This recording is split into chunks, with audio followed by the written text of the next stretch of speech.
네, 그럼 지금부터 처음 시작하는 기독교 강요 12강 그리스도인의 기도에 대해서 같이 배우도록 하겠습니다. 우리 기도하고 시작하겠습니다. 전능하신 주님 감사합니다. 하나님께서 오늘 우리를 사랑하사 주의 뜻 안에서 우리를 부르시고 참된 은혜와 또 약속을 기대며 기도할 수 있는 신자의 삶을 가르쳐 주십니다. 잘 배우게 하시고 우리 삶에 정말 참으로 깨닫고 의지하고 부르짖어야 될 것이 무엇인지를 생각하며 믿음을 누리는 신자의 삶을 살아가도록 인도하여 주시옵소서.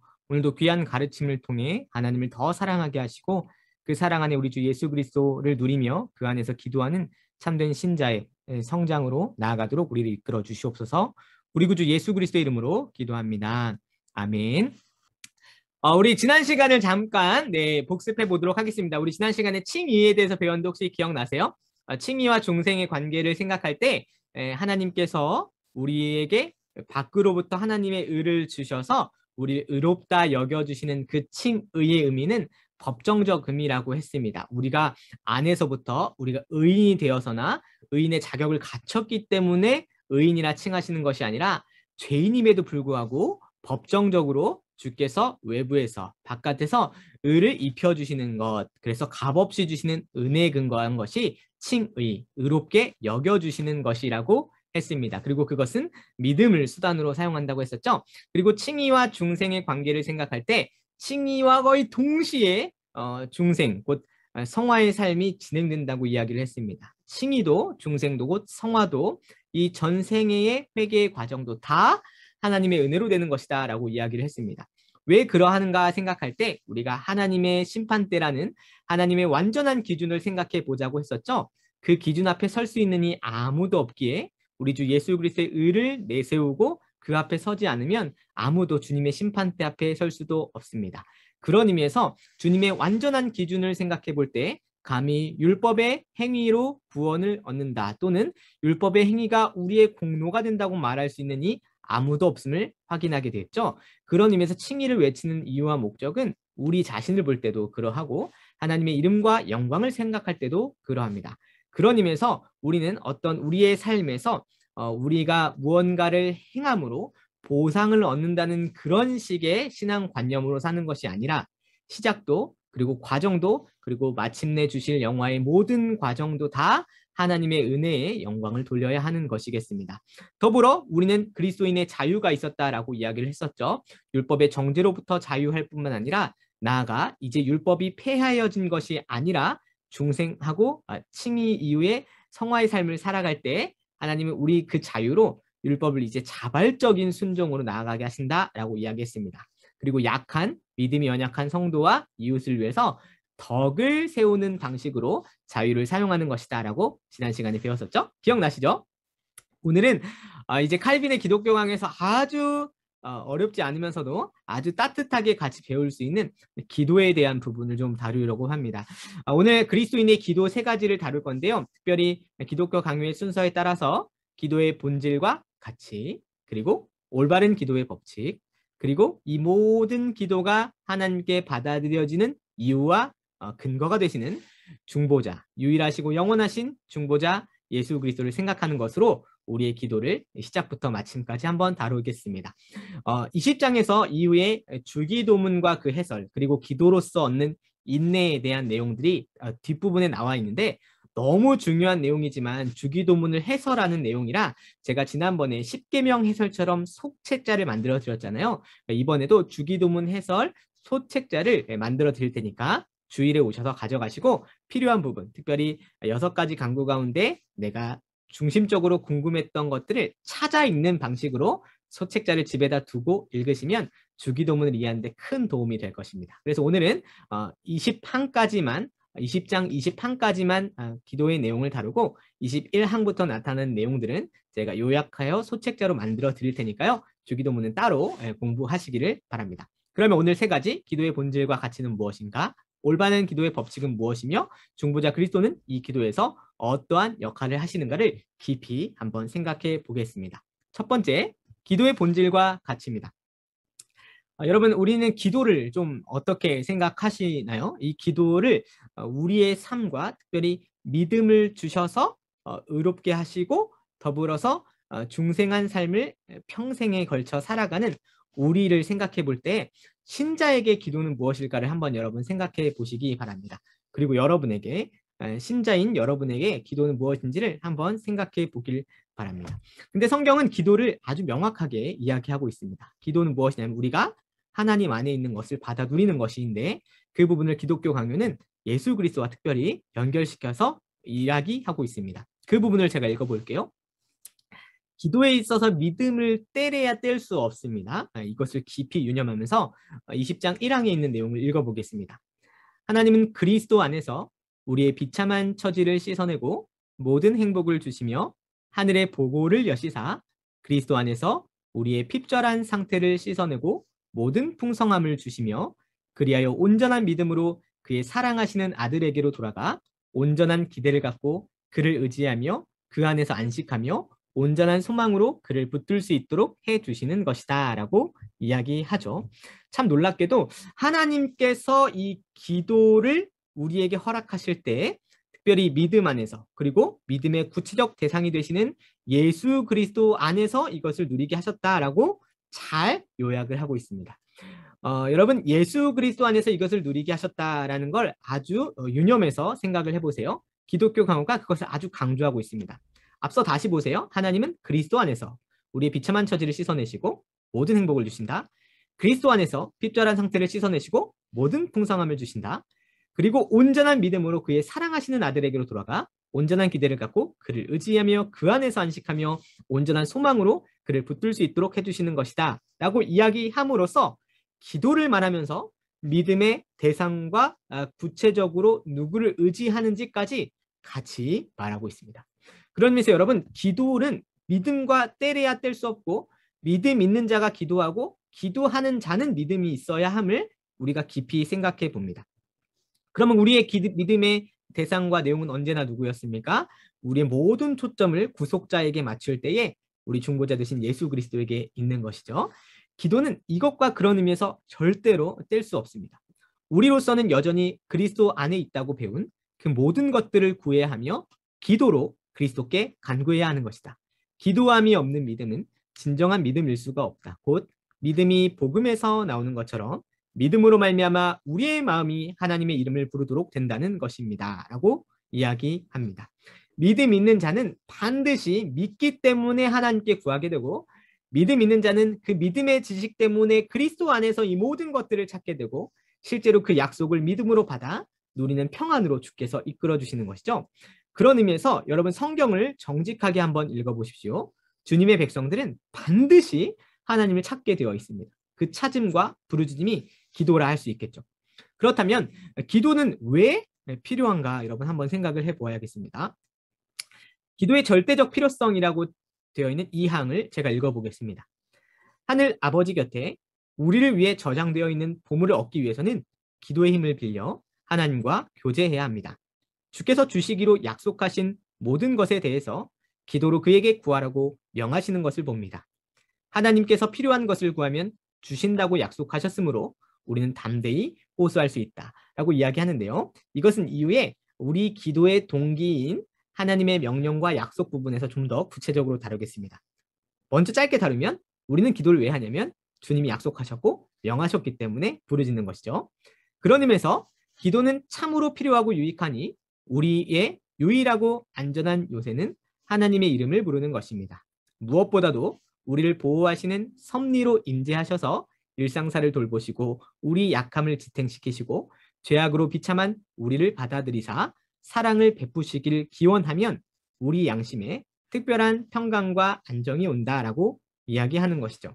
여러분 이것이 믿음과 기도를 함께 누리는 신자의 모습이라는 걸 여러분 깊이 생각해 보셔야 돼요. 한번 여러분 이 식장을 아주 낯설게 내가 기도를 알고 있다 여기지 않고 내가 다시 기도를 제대로 배운다는 그런 낯선 시각으로 하나하나 다시 한번 기도를 점검해 보십시오. 기도에는 참으로 주께서 약속하신 것이 얼마나 놀랍게 우리에게 열려 있는지를 보게 될 것이고 우리의 무력함과 연약함 속에서도 기도에 통해서 약속하신 것이 얼마나 크시고 기도의 힘을 어떻게 불어넣으시는지도 여러분 확인하게 될 것입니다. 그러면 칼빈은 먼저 아마도 우리로 하여금 기도로 초청하도록 하기 위해 기도가 주는 유익을 먼저 이야기를 합니다. 그래서 그것을 읽고 나면 아, 기도해야겠구나. 기도구나. 기도가 나의 삶과 믿음의 내용이고 실체이구나를 잘 확인해 볼 수 있을 것입니다. 칼빈은 먼저 기도로 우리를 초청하기에 앞서서 기도가 주는 6가지 유익을 얘기합니다. 어떤 한 사람의 부류, 일련의 부류 때문에 그런데요. 저도 실제로 제가 사역을 했던 이전 교회에서 한 청년에게 질문을 받은 적이 있어요. 하나님이 다 작정하시고 일하시고 다 아시고 능력 있으시면 신자의 기도는 무슨 필요가 있겠느냐라고 얘기하는 그런 청년을 만난 적이 있어요. 그때 기독 경험을 좀 더 잘 읽어놨다면 제 나름대로 대답을 했지만 잘 읽어놨다면 더 유익한 대답을 줄 수 있었겠다라는 걸 오늘 구절에서 좀 발견하는데 당시에도 하나님께서 전능하시다는 이유로 기도의 필요성을 부정하는 사람들이 있었습니다. 그리고 지금도 여전히 기도하지 않는 신자들이 있죠. 하나님을 믿지만 기도하지 않는 신자들이 진짜 있습니다. 놀랍죠? 그러면 우리는 왜 기도를 하는가를 생각할 때 먼저 이 기도의 목적을 생각해 보아야겠습니다. 기도의 목적이 하나님을 위한 것이 아니라 우리 자신을 위한 것임을 먼저 깨달아야 되는 거예요. 저는 여기서 좀 큰 충격과 또 관점의 전환이 이루어졌습니다. 기도의 목적이 하나님을 위한 것이 아니라 사실은 반대로 기도를 우리에게 주신 이유는 우리를 위해서 주님이 기도의 문을 열어주시는 것이죠. 그러면 기도를 하면서 또 기도를 하는 과정 속에서 기도의 결과로 우리가 기도를 통해 얻는 유익은 무엇일까를 칼빈이 아주 집약적으로 정리를 하는데요. 하나하나 읽어보면서 여러분의 기도를 한번 점검해 보세요. 기도의 6가지 이유입니다. 첫 번째, 하나님을 항상 찾고 사랑하며 섬기겠다는 소원과 열의가 우리 마음속에 불일 듯 일어나도록 하기 위해서입니다. 이게 기도하는 이유의 첫 번째예요. 우리 자신을 생각해 보세요. 내 마음에 항상 하나님을 찾도록 사랑하도록 섬기겠다는 소원과 열의가 마음속에 불일 듯 일어나도록 하기 위해서 기도해야 합니다. 혹시 여러분 가운데 식은 마음을 가지신 분이 있습니까? 그래서 기도하는 겁니다. 둘째로 하나님께 알려드리지 못할 부끄러운 욕망이나 소원이 우리 마음에 침입하지 못하도록 하기 위해서입니다. 이것은 우리가 성경상의 죄의 법, 육신의 소욕과 관련된 것으로 이해할 수 있겠죠. 내 마음 안에 주님께 감히 아뢰지 못하는 부끄러운 욕망과 소원이 있을 때에 그게 우리 마음을 침입하지 못하도록 기도가 그것을 지켜주는 것을 확인하는 것입니다. 세 번째, 우리는 왜 기도하냐면 하나님께서 여러 가지 은혜를 주실 때 진심으로 감사하면서 받을 수 있도록 하기 위해서입니다. 이것도 우리 자신을 위해서이죠. 우리가 여러 은사들과 모든 선한 것들이 하나님께 나온 것임을 기억하지만 우리의 죄와 우리의 완악함은 이 좋은 것들을 받아 누릴 때 어떻게 받아 누리냐면 교만과 완악함으로 마치 은혜 주시는 하나님의 뜻을 망각하고 감사를 잊은 채 오늘의 삶을 살아가는 것이죠. 그러나 기도는 무엇을 우리에게 허락합니까? 감사를 우리에게 다시 회복시켜 주십니다. 기도의 눈을 뜨면 내가 누리는 모든 요소와 하나님의 선한 보물들이 그리스도 예수 안에서 가득함을 깨닫고 감사의 삶을 살아갈 수 있게 하는 거죠. 이것도 우리 자신을 위해서입니다. 넷째, 우리는 왜 기도하는가? 우리가 구하던 것을 얻고 하나님께서 기도에 응답해 주셨다는 확신으로 그 인자하심을 더욱 열심히 묵상하도록 하기 위해서입니다. 다섯 번째, 기도로 얻었다고 인정하는 것들을 더욱 큰 기쁨으로 받아들이도록 하기 위해서입니다. 여섯째, 우리의 연약한 정도에 따라서 습관과 경험으로 그의 섭리를 확인하도록 하기 위해서입니다. 여러분, 칼빈이 이야기하는 기독교 강요에서 칼빈이 이야기하는 기도해야 하는 이유에서 하나님을 위한 것의 이유를 하나도 찾지 않습니다. 먼저 우리에게 기도의 유익과 은혜를 누리도록 하기 위해서 우리 자신 때문에 기도하고 있음을 칼빈이 명확히 하는 것이죠. 기도를 하는 이유는 하나님을 위해서 기도하는 것이 아니라 정직하고 진솔하게 우리 자신을 위해서 기도하는 것임을 생각합니다. 여러분, 이 6가지를 읽으면서 어떻게 여러분을 점검하셨어요? 첫째, 하나님을 향한 사랑과 마음이 불일 듯 일어나도록 기도하십니까? 둘째, 부끄러운 욕망과 소원 앞에 그것과 악과 시험에서 대처하기 위해서 기도하십니까? 세 번째, 참된 감사를 회복하기 위해서 기도하십니까? 넷째, 주님께서 확신을 주신 것을 정말로 경험하며 주의 인자하심을 더 묵상하기 위해서 기도하십니까? 기도에서 얻은 모든 것들을 더욱 큰 기쁨으로 받아 누리기 위해서 기도하십니까? 여섯 번째, 연약함을 갖고 있지만 기도를 통해 하나하나 주님을 누리는 교제와 기쁨을 습관과 경험으로 확인하는 그런 시간으로 기도를 누리고 계십니까? 그런 의미에서 여러분, 여섯 가지 유익을 먼저 생각할 때 믿음과 기도는 떼려야 뗄 수 없고, 기도는 믿음을 더욱 크게 하며 나아가 기도는 더욱더 믿음 안에서 이루어져야 함을 확인하면서 기도하고 싶음이 우리 안에 회복되어야 하는 것이겠습니다. 제가 기독교 강요를 읽으면서 이 기도 부분을 아주 강조할 필요가 있겠다. 칼빈의 가르침 중에 우리가 뭐 예정론이나 또 다른 칼빈 안에 있는 칭의론 그리고 교회론 이 부분을 명확하게 또 아주 주목해서 강조했는데 이 기도 부분도 사실은 아주 목회적으로 더 강조될 필요가 있겠다는 생각이 들어요. 칼빈은 이 모든 기도의 근거와 이유를 하나님께 돌리면서도 그러나 우리가 기도할 수 있고 기도해야 되고 마땅히 기도를 통해 회복할 수 있음을 끊임없이 놓치지 않습니다. 연약한 신자를 외면하지 않는다는 거예요. 그런 의미에서 여러분 기도에 대한 내용들을 하나하나 4개 그리고 우리에게 적용하면서 내가 어떤 신자의 삶을 살아가야 될까 유념하면서 계속 기도를 한번 보도록 하겠습니다. 여러분 기도하는 유익을 먼저 보셨다면 여러분 기도하고자 하는 마음이 드셨죠? 그렇다면 어떻게 어떤 기준으로 어떤 법칙으로 기도해야 되는가를 좀 다뤄보도록 하겠습니다. 기독교경 20장에서는 3권 20장에서는 기도의 법칙으로 4가지를 두고 있습니다. 그 4가지가 뭘까? 하나하나 여러분 생각해 보면서 이 기준 안에서 이 법칙 안에서 기도하는 것이구나. 그 방향성을 잘 찾으시길 바랍니다. 4가지는 무엇이었냐면 첫 번째 경외입니다. 하나님을 향한 경외가 첫 번째 법칙입니다. 두 번째, 진심으로 내 모습을 볼 때 내 부족을 느끼면서 회개하는 그것이 기도입니다. 그래서 올바른 기도 법칙의 두 번째는 회개가 반드시 전제되어야 하는 것이죠. 셋째, 그런 의미에서 참 자기 신뢰를 버리고 자기를 부인하고 겸손하게 하나님의 긍휼을 구하는 기도가 바로 우리 기도의 법칙이어야 합니다. 자기를 비우고 겸손한 기도로 나아가는 것이죠.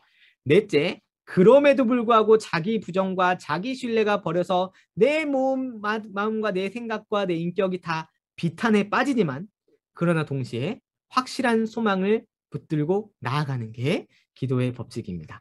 여러분 이 4가지를 생각해 보세요. 여러분 이 기도의 내용들이 앞서서 1권, 2권, 3권 기독교 강요를 배운 내용들이 다 집약되어 있지 않습니까? 하나님을 아는 지식이 우리를 아는 지식을 더 부유하게 하고 우리를 정직하게 할 때 하나님을 더욱더 고대할 수밖에 없었던 하나님을 아는 지식과 우리 인간을 아는 지식이 같이 결합되어 지금 기도로 표현되고 있음을 보지 않으십니까? 첫째, 하나님을 아는 지식 안에서 그분을 경외하며 둘째와 셋째, 하나님을 아는 지식에 빗대어 우리가 얼마나 처참한 상태인지를 깨닫고 회개와 겸손으로 나아가며 그럼에도 불구하고 다시 한번 우리 주 구속자 예수 그리스도 성자 하나님이 이루신 일들과 성령 하나님을 의존하여 확실한 소망으로 나아갈 수 있는 기도가 앞뒤로 가득하고 있음을 보지 않습니까? 그런 의미에서 여러분 기독교 강요를 차근차근 질서 있게 배운 게 얼마나 신앙생활에서 유익이 되는지를 확인하게 되실 것입니다. 그러면 첫 번째, 한 가지 우리 기도의 법칙을 좀 더 세부적으로 기독교 강요에 따라서 한번 살펴보겠습니다. 첫 번째, 경외에 대한 법칙을 나누고 있습니다. 기도할 때 어떤 경외로 우리는 기도하는가 생각해 볼 때 기독교 강요는 이렇게 말합니다. 첫째 법칙으로 하나님과의 대화 속으로 들어가는 자들은 합당한 마음과 정신을 가짐으로 하나님을 바르고 순수하게 주시해야 합니다. 이는 정신 자체를 초월하여 전심전력해서 기도해야 한다는 의미입니다. 그러나 근심 때문에 겪는 어떤 괴로움도 느끼지 못할 정도로 완전히 집중해야 한다고 주장하는 것이 아닙니다. 칼빈이 이렇게 한 가지씩 단서 조항을 두는 걸 여러분 잘 보세요. 칼빈은 아주 앞서서 우리가 중생에서도 배웠듯이 신자의 기준과 목표를 아주 높은 아주 원형적인 목표를 갖고 살아가면서도 그런 단서 조항을 항상 둬요. 이게 얼마나 따뜻한지를 보셔야 돼요. 합당한 마음과 정신으로 우리 정신 자체를 초월하여 전심전력으로 기도해야 하지만 근심 때문에 겪는 괴로움을 지우고 그렇게 기도하는 게 아니라 그렇게 주장하는 것도 아니라고 항상 단서 조항을 얘기하죠. 왜 그러하냐면 신자의 현실과 목양하는 양들의 상황을 칼빈이 너무나 잘 알고 있기 때문이에요. 그러면 근심이 있을 때 그 합당한 정신과 마음으로 정신 자체를 초월하여 전심전력으로 기도할 수 없는 마음의 근심이 있을 때 어떻게 해야 되냐 할 때 칼빈은 이렇게 얘기해요. 그 경외를 가지면서도 오히려 그 근심 때문에 기도에 열심을 내야 하는 것입니다. 따라서 기도자의 정신은 이질적이고 외부적인 염려 때문에 이리저리 방황해서는 안 되고 하나님 앞에 서는 자라면 의당이 갖추어야 할 합당한 순결한 상태를 목표로 비약해야 합니다라고 얘기하는 것이죠. 너무나 놀랍죠? 근심과 괴로움이 있어서 기도하지 못합니다라고 말하는 신자에게 따뜻하게 그럴수록 그 근심과 괴로움을 가지고 하나님께 나아갈 수 있는 그 목표로 향하십시오라고 끊임없이 신자를 독려하는 것입니다. 기도가 그렇다는 것이죠. 그래서 이것을 항상 얘기를 합니다. 경외를 하는데 그것이 우리의 힘과 연약함이 참으로 부족해서 하나님께 그것을 마땅히 의존하여 기도할 수 없을 때 칼빈이 이렇게 얘기를 합니다. 유념해야 될 사실로 두 가지를 얘기하는데요. 첫째 법칙, 곧 경외하고 합당한 마음과 순결한 상태로 기도해야 한다는 그 목표를 가지고 기도하라는 말을 들을 때도 두 가지를 각별히 주의하라고 얘기합니다. 첫째, 자신의 능력과 노력을 기도에 전적으로 쏟음으로 산만한 생각으로 주의가 흐트러지지 않게 해야 하는데 신성한 것과 세속적인 것을 뒤섞으면서 하나님을 모독하게 되므로 경박한 태도를 조심하고 정신 집중이 어려울수록 더욱 노력해야 합니다.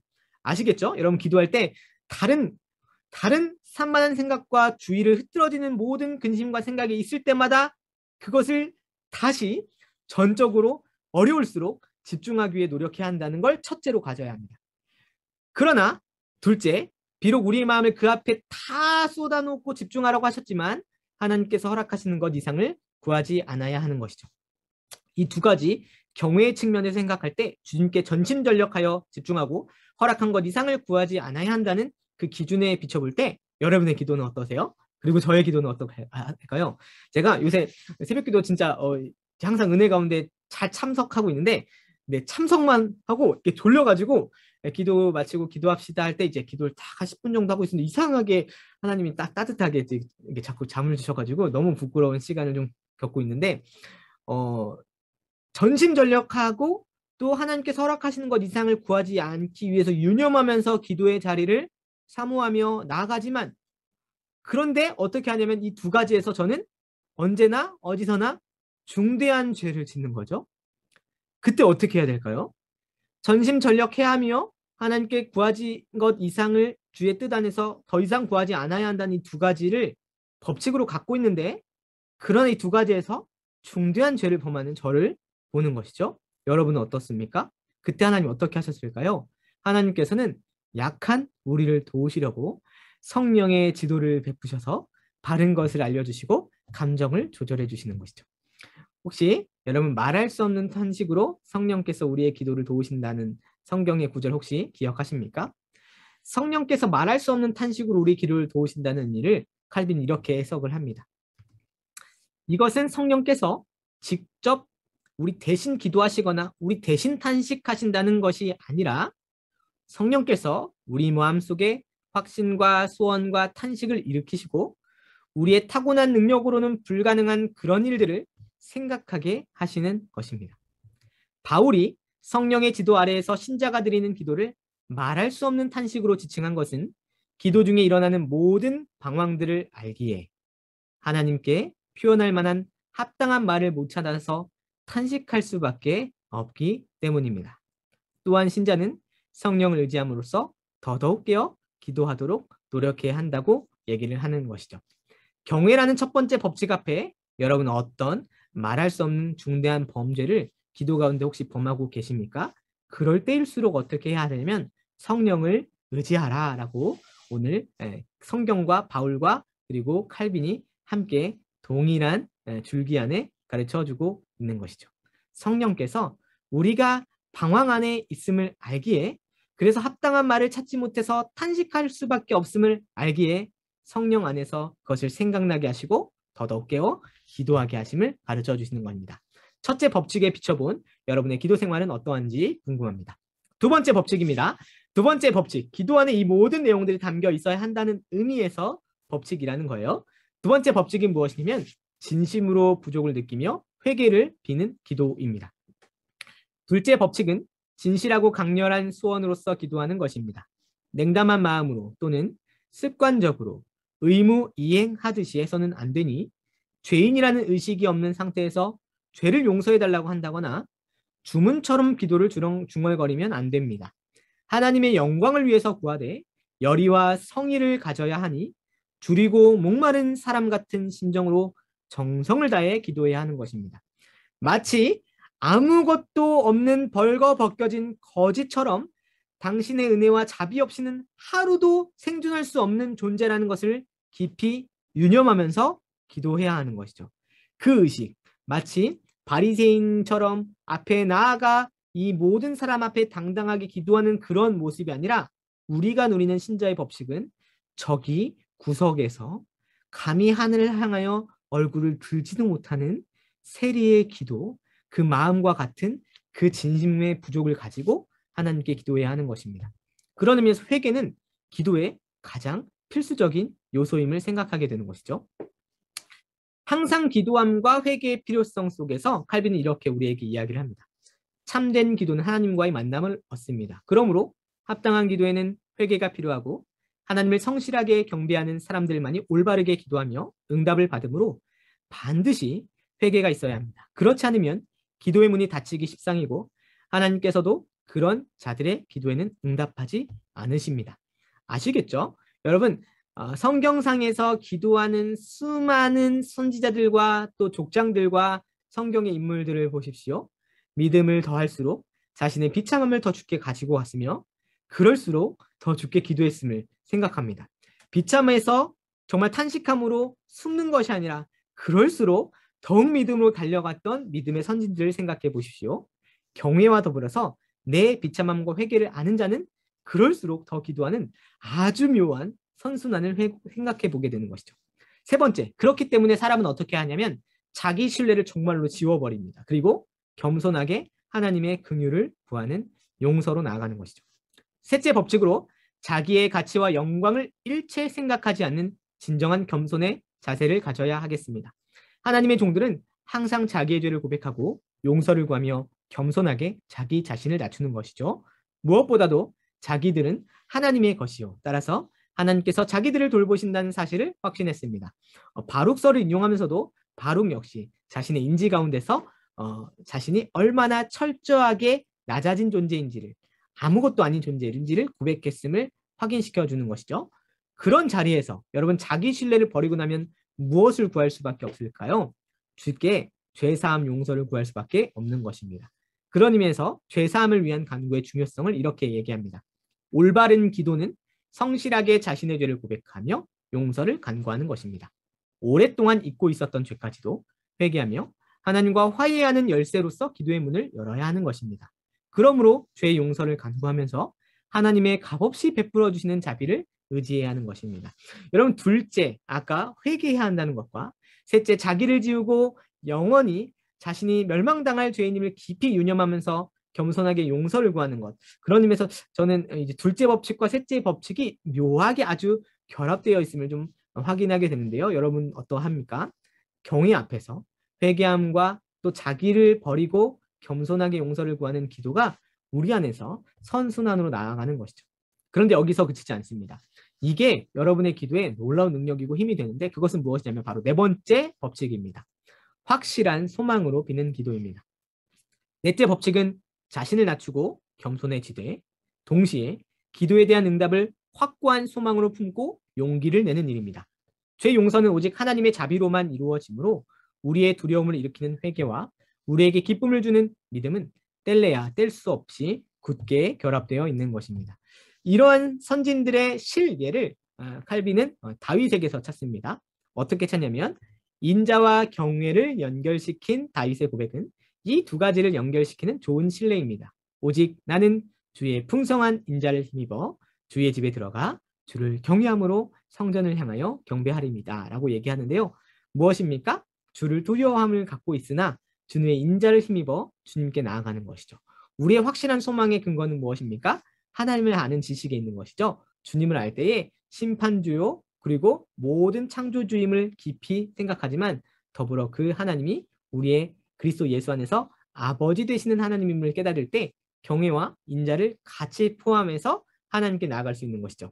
그 하나님이 우리 아버지 되시기 때문에 우리는 기도 안에서 두렵고 떨림으로 우리를 철저하게 낮추지만 확실한 소망으로 주께 받아들여질 것을 은혜의 약속 가운데 알게 되는 것입니다. 그런 의미에서 참으로 경건한 사람의 기도는 두 가지 감정에서 시작합니다. 여러분도 이 기도를 이 두 가지 감정을 유념하면서 한번 정말로 누려보세요. 즉, 그는 현재 곤경에서 신음하며 앞으로 올 환난을 두려워하여 불안해하면서도 동시에 하나님께 피하며 언제든지 그가 도우실 것을 조금도 의심하지 않습니다. 그러므로 기도할 때 믿음의 인도를 따른다는 법칙은 기도의 본질에 합당합니다. 나아가 담대한 확신이 필요하다까지 얘기를 하는데요. 믿음은 서로 우리의 불행과 궁핍과 부정과 결합된다 해도 무너지지 않습니다. 아무리 스스로 무거운 부정함에 짓눌려 있고 하나님께 자비를 얻을 만한 것이 전혀 없고 오히려 수많은 죄 때문에 하나님께 자비를 얻을 만한 것이 전혀 없고 오히려 수많은 죄 때문에 하나님께 혐오의 대상이 되어 있다 할지라도 신자는 끊임없이 하나님께 나아가는 것입니다. 이러한 실예를 우리 선조들에게서 믿음의 선진들에게서 찾을 수 있어요. 끊임없이 자신의 죄와 혐오스러운 내 모습을 보는 참 신자는 그것 때문에 믿음으로 더욱 하나님께 나아가는 것입니다. 마치 아담과 하와가 첫 범죄를 범하고 나뭇잎으로 자신을 가리면서 하나님을 피하는 것이 아니라 은혜의 약속을 바라볼 때 내 모든 것을 벗어 던지고 내 모든 것을 혐오하면서도 신자는 끊임없이 하나님께 나아갈 수 있는 것이죠. 두 가지 마음이 공존하는 것입니다. 주님 앞에 이 두 가지 마음이 믿음 안에서 결합이 되는 것입니다. 여러분은 어떻게 기도하십니까? 마음이 눌리고 고민하고 죄가가 아무리 많아도 여전히 뚜벅뚜벅 여전히 일어나서 하나님 앞으로 나아가는 겁니다. 여러분 그 기도의 이미지를 생각해 보면 기도가 정말 좋아요. 네. 부모에게 털어놓는 자식처럼 죄의 모든 고통을 하나님께 호소하라는 것이 기도가 제정된 목적입니다. 내가 말하기를 여호와여 나를 긍휼히 여기소서 내가 주께 범죄하였사오니 내 영혼을 고치소서 하였나이다 라고 이야기하면서 시편의 수많은 기자들이 자신의 죄의식을 가지고 하나님께 어떻게 더욱 기도했는지를 여러분 생각해 보십시오. 기도는 그런 의미에서 기도가 제정된 목적은 누구 때문입니까? 하나님을 위해서가 아니라 사실은 우리 자신을 위해서임을 깊이 생각할 때 여러분 기도가 얼마나 사랑스러운지를 생각합니다. 여러분 네 번째 법칙까지 해서 넷째 법칙을 다 보셨습니다. 첫째는 경외요, 둘째는 회개이며 셋째는 자기 겸손이며 넷째는 그럼에도 불구하고 확실한 소망으로 나아가는 기도입니다. 두 마음이 신자 안에 결합되는데 그것이 이후에 보겠지만 그리스도 예수 안에서 은혜의 약속이 있기 때문임을 깊이 생각하면서 그러면 우리는 왜 기도하는가를 한번 생각해 보아야겠습니다. 칼빈은 이 넷째 법칙까지 얘기하고 나서 기도를 왜 우리 마음에서 동기가 불러일으켜져서 기도해야 하는가, 할 수밖에 없는가를 이렇게 설명하는데요. 그런 의미에서 20장 13항부터 나머지 16항까지 기도의 동기 그리고 기도가 응답되는 이유에 대해서 한번 생각을 해보겠습니다. 먼저 기도의 동기. 우리는 무엇 때문에 기도하는가, 어떤 동력에 힘입어서 기도하는가 생각할 때 칼빈이 이것을 명확하게 성경의 근거에서 설명합니다. 왜 기도하냐면 하나님이 명령하셨고 하나님이 명령 안에 약속하셨기 때문이다 라고 얘기합니다. 여러분 성경에서 정말로 여러분 유념하면서 하나님의 명령어를 잘 생각해 보셔야 하는데요. 내가 거룩한즉 너희도 거룩할지어다 라고 아주 대표적으로 나타나는 하나님의 명령을 여러분 생각할 때 성경 그리고 바르게 해석하는 신자의 성경 읽기에는 항상 무엇을 생각하냐면 하나님의 명령에는 무엇이 담겨 있냐면 그 이면에 하나님의 약속이 담겨 있음을 항상 생각을 해 보아야 돼요. 너희는 거룩할지어다 하시는 명령에는 그렇게 거룩하게 끌어가시겠다는, 할 수 있게 열어두시겠다는 하나님의 약속이 있는 것이죠. 그래서 우리 기도의 동기에는 하나님이 명하셨다, 그리고 그 명하심 속에 약속이 있다를 끊임없이 생각하면서 기도하는 것입니다. 기독교 강요를 읽어보겠습니다. 하나님께서는 자기 백성에게 경건의 의무를 부여하여 기도할 것을 명령하셨습니다. 기도는 그렇게 명령에 속한 것이므로 우리는 기도합니다. 또한 이 기도 명령에는 우리로 하여금 기도할 수 있도록 자극해 주시는 약속이 첨가되어 있는 것이죠. 그런 의미에서 우리는 약속을 의지하여 기도합니다. 하나님께서 우리의 기도를 들어주실 것이라는 충분한 증거가 있음을 깨달아야 합니다. 기도의 가치와 기도가 실현될 것이라는 소망은 전적으로 하나님의 약속에 근거한 것이죠. 그러므로 겸손과 진실과 믿음으로 하나님께 나아가면 그는 결코 버리지 아니하신다는 그 약속을 바라볼 때 여러분 그 명령을 얼마나 사랑스럽게 담아 살아갈 수 있는지를 확인합니다. 그렇다면 여러분 응답은 왜 이루어질까 생각합니다. 앞서서 우리가 보았지만 경외와 회개와 겸손과 그리고 나아가 확실한 소망으로 담는 우리의 기도 안에서 여러분의 모습과 제 처참한 처지를 생각해 볼 때 어떻게 이것이 기도가 받아들여질 수 있는가 생각할 때 칼빈은 이것을 아주 명확하게 하나님의 긍휼에서 찾습니다. 답은 오직 하나님의 용서하심을 통해서입니다. 물론 앞에서 언급한 기도의 법칙 4가지를 너무 엄격하게 적용해서는 안 됩니다. 목회적인 권면이죠? 따뜻하지 않습니까? 마치 완전한 믿음이나 완전한 회개가 기도에 담겨져 있지 않으면 그리고 간절한 열심과 소원이 합당하게 구성되어 있지 않으면 하나님께서 그런 기도를 들으시지 않는다는 식으로 생각하지는 말아야 한다는 말입니다.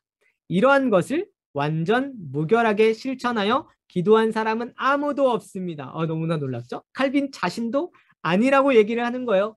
우리 주 예수 그리스도 외에는 이 기도를 명확하게 하신 분이 아무도 없음을 우리는 깊이 유념해 보아야 되는 것입니다.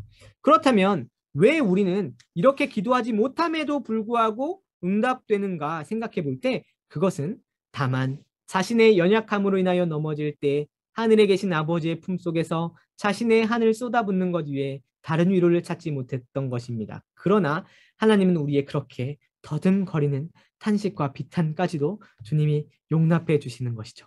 이렇게 우리 믿음의 연약함과 불완전함은 기도를 부패하게 만들지만 그래서 아프지만 하나님께서는 이런 결점들을 용서해 주십니다.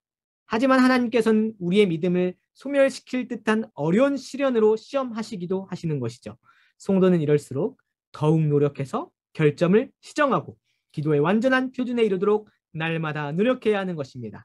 자신을 철저히 돌아봄으로써 이런 장애를 극복해야 하는 것입니다. 여러분 칼빈 그리고 우리 장로교 가르침이 가지는 그 하나님의 주권과 또 하나님의 전적인 은혜 그리고 우리의 비참한 상황 공로가 전혀 없음 그리고 죄인됨을 철저하게 인식하는 게 더 기도를 불러일으켜요. 정말로 그렇습니다. 하나님의 주권을 인정하는 것이 우리 기도를 포기하게 하는 것이 아니라 우리를 더욱 명확하게 이해하기 때문에 주님의 약속을 바라보면서 더욱 열심히 기도하는 것이죠. 그런 의미에서 우리 여러분의 기도를 이 법칙에 비춰서 생각해보고 마땅한 이성과 목표를 명하신 하나님의 명령을 생각해 보면서 주님의 용납하심, 용서하심을 누리면서도 우리의 결점을 끊임없이 교정하고 시정하면서 날마다 정진해 가는 것이 우리 신자의 기도의 삶이 되겠습니다. 1번과 2번 벌써 다 배웠어요. 기도의 본질과 가치를 우리가 보았고 나아가 기도의 올바른 법칙까지 배웠습니다. 그런데 여러분 기도도 그렇고 예배도 그렇고 하나님께 드리는 모든 것들 안에서 우리가 주님께 받아들여지는 이유는 무엇일까를 여러분 생각할 때 성경 전체가 이 분을 말하고 있음을 여러분 절대로 놓쳐서는 안 되겠습니다. 세 번째 너무 중요한 내용입니다. 유일하시고 영원하신 중보자 그리스도이십니다. 여러분 이것을 깊이 유념하는 것만이 우리의 기도의 바른 자리에 나아갈 수 있음을 생각하는데요. 첫 번째, 유일하시고 영원하신 중보자 그리스도를 생각할 때 우리는 무엇으로 기도하냐면 예수 그리스도의 이름으로 기도함을 늘 생각해야 합니다. 하나님의 두려운 존엄성을 생각할 때 아무도 그 앞에 나아갈 가치가 없으므로 하나님께서는 예수 그리스도를 대언자와 중보자로 주셨습니다. 따라서 담대히 나아가 기도하라고 하셨을 때 반드시 그리스도를 의지해야만 합니다. 바울은 하나님의 약속은 얼마든지 그리스도 안에서 예가 되니라고 말했습니다. 여러분 그런 의미에서 여러분은 기도를 그리고 앞서서 모든 기도의 올바른 법칙을 그리고 기도의 가치와 본질을 믿음과 연결시킬 때 반드시 그리스도 예수 안에서 이것이 하나님께 받아들여짐을 깊이 생각해 보아야겠습니다. 왜 그러한가 생각할 때 여러분 이것은 성경 전체가 구약의 성도들까지도 이 중보자를 바라면서 기도했음을 여러분 생각해 볼 수 있어야겠습니다. 칼빈이 그런 의미에서 성경 전체를 또 주의하죠. 그리스도께서 자신이 승천하신 후에는 자신의 중보에서 피난처를 구하라고 말씀하셨습니다. 이를 위하여 하나님께서는 구약시대부터 제사장을 의지하게 하여 중보자의 은혜를 가르치셨습니다. 이러한 율법의 그림자 의식을 통해 하나님께서는 첫째, 장차 그리스도께서 우리의 중보자가 되실 것과 둘째, 불결한 우리의 기도를 그리스도께서 그의 피를 뿌려 정하게 하실 것을 가르치셨습니다. 마치 그렇죠. 구약과 또 신약의 모든 성도들은 항상 주님께 나아갈 때 무엇이 있었냐면 휘장을 넘어가야만 했습니다. 그죠? 항상 주께 나아갈 때 가려진 자리에 중보해야 될 무언가의 제물이 있었습니다. 이것을 희생제물로 구약에서는 율법의 그림자로 앞으로 완전하고 흠없는 제사장이 흠없는 제물을 드려야 할 것을 생각해 보면서 하나님께 나아갔던 것이죠. 언제나 당신의 백성들은 그리하였습니다. 여러분, 아브라함이 부름받아 하나님께 제단을 쌓고 예배했음을 생각해 보십시오. 아벨이 주께 제단을 쌓아 제사를 드렸음을 여러분 생각해 보십시오. 아담 이후의 모든 인류는 다 중보자를 바라보면서 우리 주 예수 그리스도를 의지하면서 그 그림자와 빛을 바라보면서 하나님께 나아갔던 것입니다. 우리의 기도도 완전한 성취이신 예수 그리스도 안에서 이것이 기도로 나아갈 수 있게 되는 것이죠. 그것을 더 구체적으로 설명합니다. 이렇게 그들의 제물은 기도를 용납하게 했는데 이는 하나님께서 그리스도의 중보로 노여움을 푸시고 경건한 자들의 기도를 받으신 것을 의미합니다. 당시 유대인들과 제자들이 중보자의 직분을 전혀 모르지는 않았지만 그리스도께서는 당신의 승천과 함께 교회를 위한 새로운 시대, 새로운 시기가 도래했다고 확실하게 선포하셨습니다. 누구든지 내 이름으로 구하는 자는 무엇이든지 원하는 대로 구하라. 그리하면 받을 것이다 라고 말씀하신 요한복음의 구절처럼 주님은 자신의 이름에 근거를 둔 기도와 그 이름 안에서 근거를 둔 기도를 들으시겠다. 뜻대로 원하는 대로 응답하시겠다 말씀하시는 거죠. 그러면서 여러분 이제 신약의 밝히 열겨진 빛에 근거할 때 여러분 어떻게 하겠습니까?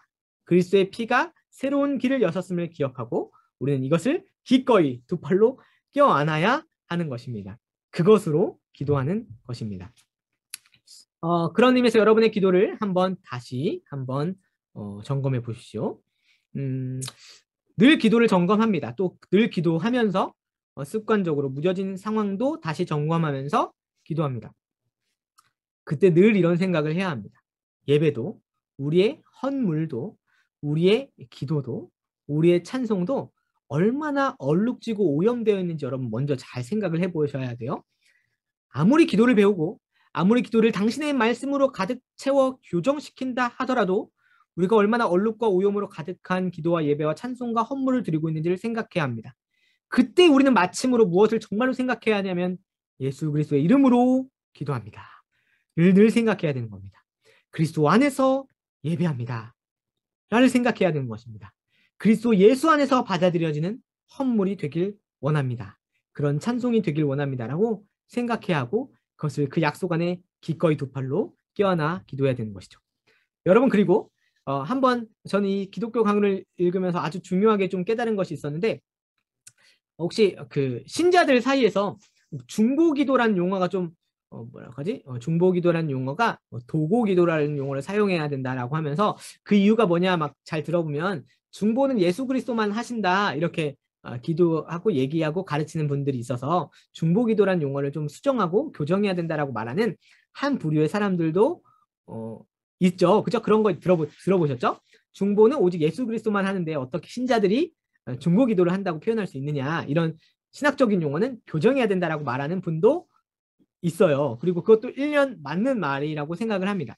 근데 기독교 강요에서 아주 명확하게 이것을 좀 질서 있게 균형 있게 좀 가르쳐주고 있어서 저 이 부분은 좀 우리가 같이 생각해 볼 필요가 있다고 생각했어요.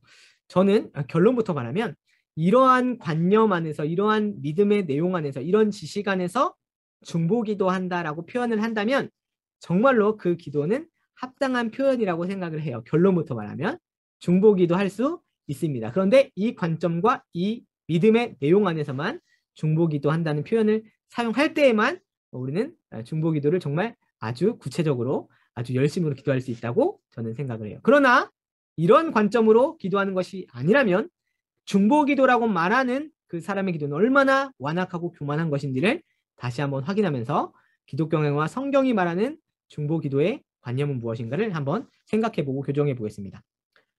신자 상호 간의 기도를 할 수 있을까요? 없을까요? 있습니다. 그래야만 합니다.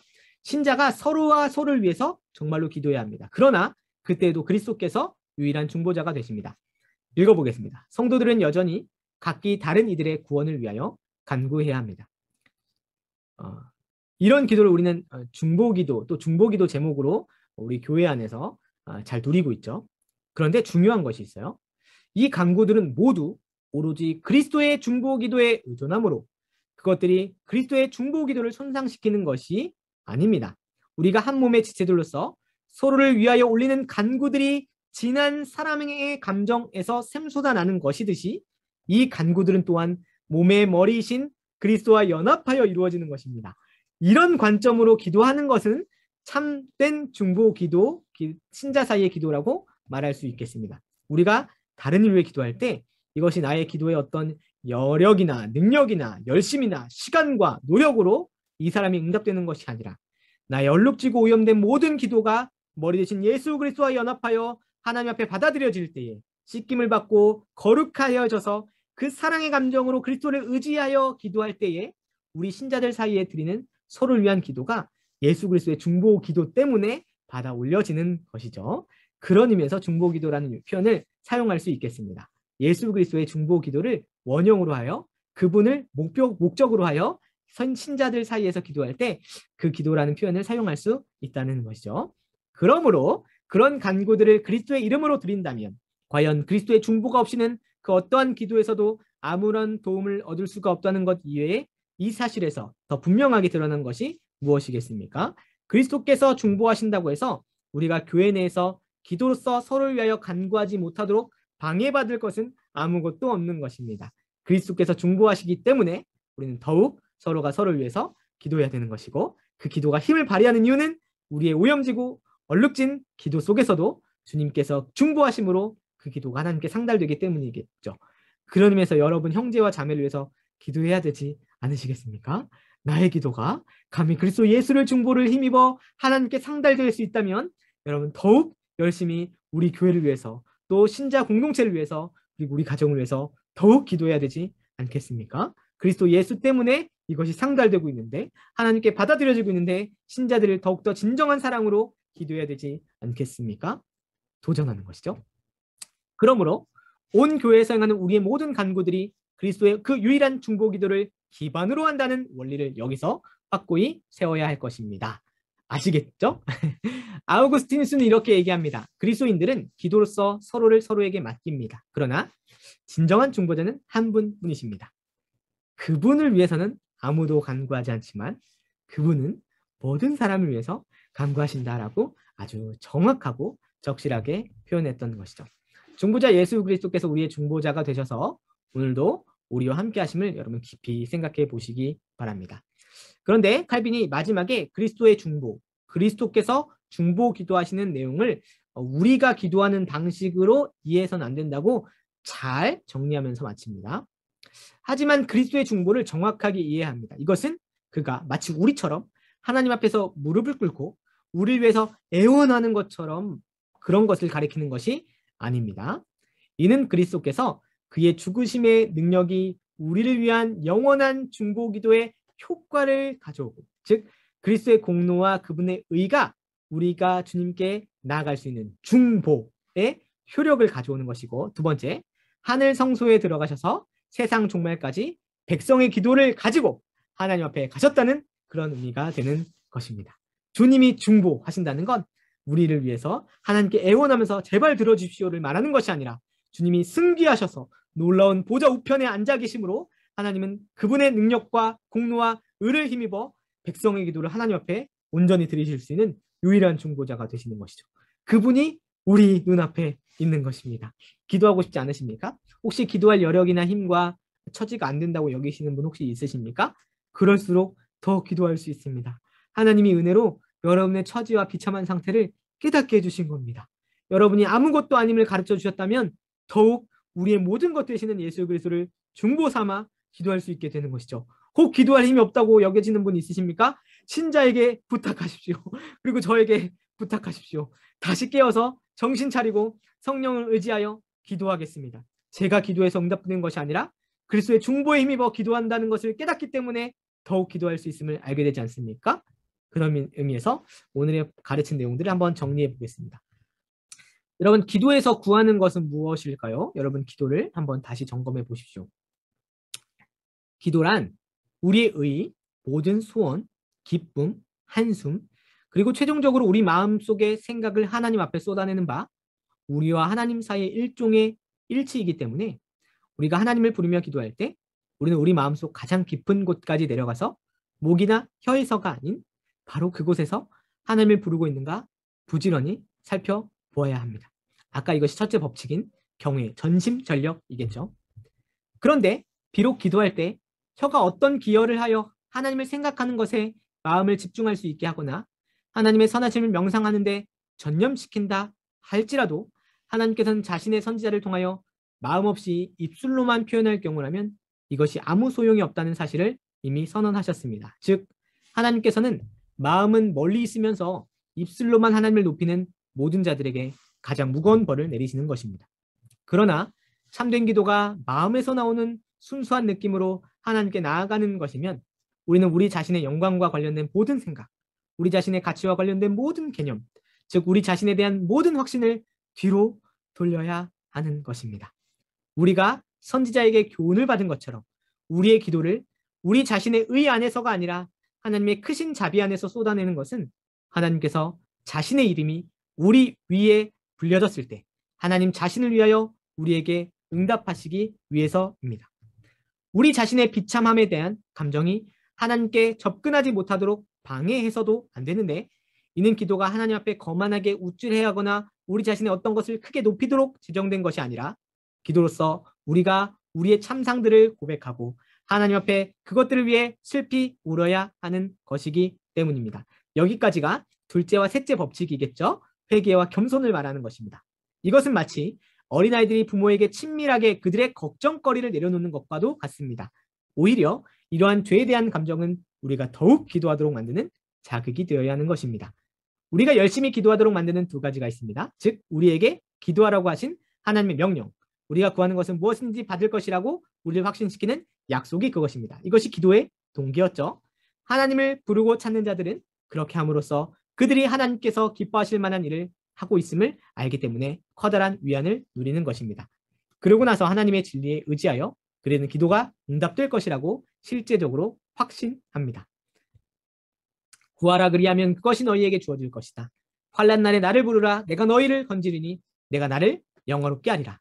여기에 짧지만 아름다운 기도의 두 부분이 포함되어 있습니다. 즉 간청 또는 간구 그리고 감사입니다. 전자에 따라서 우리는 하나님 앞에 우리 마음의 소원들을 내놓으며 후자에 따라서 우리에게 주신 하나님의 은혜를 인정하는 것이죠. 우리는 이 두 가지를 끊임없이 생각해야 합니다. 이것이 확실한 소망으로 기도하는 것이겠죠. 마지막입니다. 왜냐하면 커다란 근심 걱정이 사방으로부터 우리를 몰아치고 누르기 때문에 우리 모두가 가장 거룩한 사람들일지라도 끊임없이 하나님께 신음하고 탄식하며 간청하는 자로서 하나님께 탄원해야 하는 것입니다. 그리고 우리는 너무나 크고 너무나 풍성하게 부어주시는 하나님의 은혜에 거의 압도당하여서 또한 너무나 많고 너무나 위대한 하나님의 기적을 우리가 눈으로 보는 것마다 분명히 인식하기에 찬양과 감사의 이유가 결코 부족하지 않은 것입니다. 여러분은 어떻게 기도하십니까? 경외와 회개와 겸손과 나아가 확실한 소망으로 기도하되 이 모든 기도의 동기를 명령과 약속에서 찾으며 우리가 상달되는 유일한 이유를 완전하시고 우리를 위해 구속을 이루신 공로와 의를 가지신 우리 주 예수 그리스도를 의지하여 기도하는 것이라면 여러분 바로 그 자리에서 기도하고 싶어지지 않으십니까? 제가 이 기도 부분을 읽고 기도가 너무 좋았어요. 기도를 좋아할 수밖에 없어요. 기도가 저를 위한 거라는 걸 너무나 깊이 생각하게 되고 영적으로 무너졌다고 기도하지 못하는 게 아니라 그럴수록 더 기도할 수 있음을 생각하니까 하나님의 은혜와 긍휼이 얼마나 크신가를 생각해 보게 되더라고요. 여러분 오늘 이 강의를 끝나고 마자 그 안에서 좀 기도해 보십시오. 하나님이 들어주십니다. 이게 진짜 들어주시는 은혜가 여러분의 마음의 평강과 안식을 막 불러일으켜서 갑자기 오늘 앞에 누워진 수많은 탑과 요새가 있다 하더라도 묵묵히 걸어갈 수 있게 하시는 능력과 힘을 하나님이 기도 가운데 정말로 주실 거예요. 왜 그러냐면 제가 말해서가 아니라 명령과 약속이 있고 예수 그리스도께서 구원하셨고 주시겠다 하시는 그 은혜가 있기 때문입니다. 그 은혜 보좌 앞으로 여러분 멋지게 달려가십시오. 그 은혜를 여러분 의지할 때 주께서 놀라운 힘을 여러분에게 허락하여 주실 것입니다. 그러면 우리 마지막으로 우리 청교도의 기도, 기도로 살아감이라는 내용을 담은 이 기도를 가지고 마침 기도를 하고 오늘 강의를 좀 마치도록 하겠습니다. 여러분 같이 한번 기도하겠습니다. 오 귀를 열고 들으시는 하나님, 나를 가르치셔서 주님의 섭리로 살아가고 기도로 살아가게 하소서. 이는 내 영혼과 육신과 자녀들과 가족과 교회를 위함이니 주님의 뜻에 합한 마음을 내게 주소서. 그래야 내가 기도로 살고 주님을 경외하며 알고 있는 악과 모르고 있는 악에서 보호받을 수 있습니다. 나를 도우셔서 내가 행하는 모든 일에 따라다니는 죄와 모든 일의 선을 귀하게 가려낼 수 있게 하소서. 나로 하여금 기도는 나의 뜻을 주님의 뜻 앞에 내려놓는 것이며 이것 없이 기도하는 것은 어리석은 일임을 알게 하소서. 내가 주님의 뜻을 내 뜻 앞에 가져다 놓으려는 것은 주께 명령함이요 그분 위에 서고 그분보다 지혜롭고자 함이니 이는 내가 죄를 짓는 일이며 교만한 일입니다.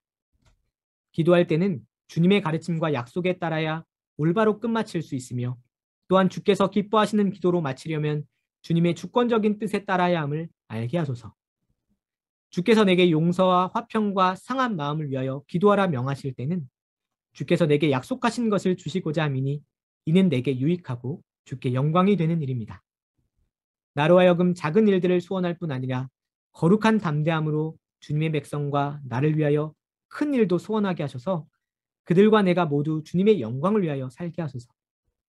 내게 있는 모든 것을 인하여 기도하되 부득불 기도함이 아니요 기꺼이 사랑하는 마음에서 기도함이 지혜임을 알게 하시고 어느 때든지 주님 앞에 나아가 주께서 받아주시도록 나의 필요를 펼쳐 놓을 수 있음을 알게 하소서. 또한 주님의 길을 걷는 즐거움을 지속하지 못했음이 나의 죄임을 알게 하시고 주님의 길을 걷는 이 즐거움과 이 진리를 기억함이 주님의 임재를 의식하는 확실한 방법이며 나의 목적을 위하여 내 정욕의 지배를 받는 것보다 더 큰 화는 없음을 알게 하소서. 우리 주 예수 그리스도의 이름으로 기도합니다. 아멘. 네, 오늘도 이렇게 기도로 마쳤습니다. 여러분, 기도에 대한 내용과 지식을 아는 기도가 얼마나 우리의 기도를 풍요롭게 하며 또 올바른 자리 안에서 평안과 안식을 주는지 확인하셨죠? 여러분, 기도는 우리 신자가 누리는 놀라운 소망으로 이끄는 신자의 삶에 참 큰 힘이고 근거가 됨을 확인하면서 기도와 믿음이 떨어질 수 없고 신자의 삶에 기도가 없지 않을 수 없음을 맞나요? 생각하면서 기도를 누리고 또 하나님께 고백하는 멋진 여러분 되시길 바랍니다. 한 주간 기도를 누리시고 다음 주에는 예정론을 배울 거예요. 여러분 여러 논란과 또 이해와 오해와 또 어려움이 있는 예정론 안에서도 여러분 하나님이 주시는 은혜와 사랑이 얼마나 크셔서 우리에게 확신을 주는지를 예정론 안에 배우도록 잘 예습해 오시고요. 네, 잘 준비해서 다음 주에도 만나도록 하겠습니다. 그러면 한 주 동안 복습 잘 하시고 또 다음 주에 뵙도록 하겠습니다. 다음 주에 뵙겠습니다. 샬롬.